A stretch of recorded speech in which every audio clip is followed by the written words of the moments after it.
بسم اللہ الرحمن الرحیم۔ السلام علیکم۔ امید ہے پیارے بچوں آپ سب خیریت سے ہوں گے۔ آج ہمارا آن لائن کلاسز میں سبق کا عنوان ہے گرامر، اور گرامر ہم کریں گے اپنی کاروان اردو کے صفحہ نمبر 134 سے۔ یہاں پہ آ جائیں۔ یہ ہے اسم علم کی اقسام۔ اسم علم سب سے پہلے ہم دیکھیں گے اسم علم کس کو کہتے ہیں۔ علم کہتے ہیں کسی انسان کے اصلی نام کو، جیسے محمد علی یا محمد زبیر یا محمد ثاقب۔ اور عرفیت کہتے ہیں کسی کے پیار سے پکارے جانے والے نام کو، ٹھیک ہے، جیسے کہ ہم کسی کو پیار کے نام سے بلاتے ہیں، شمو بلاتے ہیں، یا گڑیا یا ڈولی، ٹھیک ہے۔ اس کے بعد آ جائے لقب کے اوپر، ٹھیک ہے۔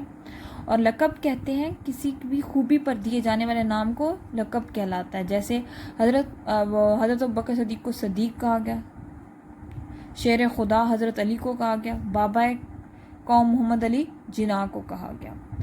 اور خطاب جو ہوتا ہے کسی اہم خدمت پر حکومت کی طرف سے دیے جانے والے اعزازی نام کو خطاب کہتے ہیں۔ اب آپ کو لقب اور خطاب میں یاد رکھنا ہے کہ لقب اور خطاب کا مطلب کیا ہوتا ہے، ٹھیک ہے۔ اب دیکھیں لقب اور خطاب۔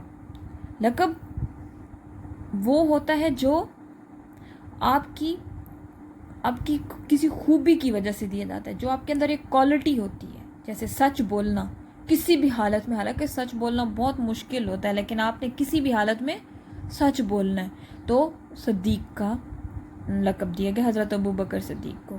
شیر خدا اس لیے کہا گیا کہ حضرت علی کسی سے بھی نہیں ڈرتے تھے، اللہ کے لیے وہ سب کچھ کر جاتے تھے، بہت طاقتور تھے۔ اور خطاب جو ہوتا ہے وہ کسی خدمت، مطلب آپ نے کوئی ایسا کام کیا ہے جو اپنی قوم و ملک کی خدمت کی ہے، جیسے ہمارے آرمی کے آفیسرز ہیں، جو آفیسر ہوتے ہیں وہ لوگ جب شہید ہوتے ہیں، جیسے کہ راشد مہناز تھے، ان کو نشان حیدر کا دیا گیا خطاب، اسی طرح سے نشان جرت ہو رہا ہے، ستارہ امتیاز ہوتا ہے، ٹھیک ہے۔ اور سر سید احمد خان انہوں نے پاکستان بنانے کے لیے بہت محنت کی تھی، اس لیے۔ اور بابا قائد اعظم اس لیے کہا جاتا ہے بابا قوم، یہ جو قائد اعظم کا لقب ہے نا بابا قوم، اس لیے کہا جاتا ہے ان کو بابا قوم کے۔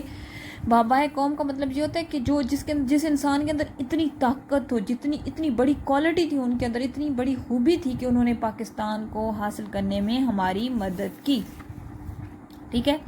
انہوں نے ہمارے لیے الگ ملک بنایا۔ یہ کوئی چھوٹی چیز نہیں ہے کہ ایک ملک جس میں اتنے زیادہ لوگ رہتے ہیں اس میں سے مسلمانوں کے لیے الگ ملک بنانا، اس لیے ان کو بابا قوم مطلب قوم کو بنانے والا، الگ سے قوم کو بنانے والا، ٹھیک ہے۔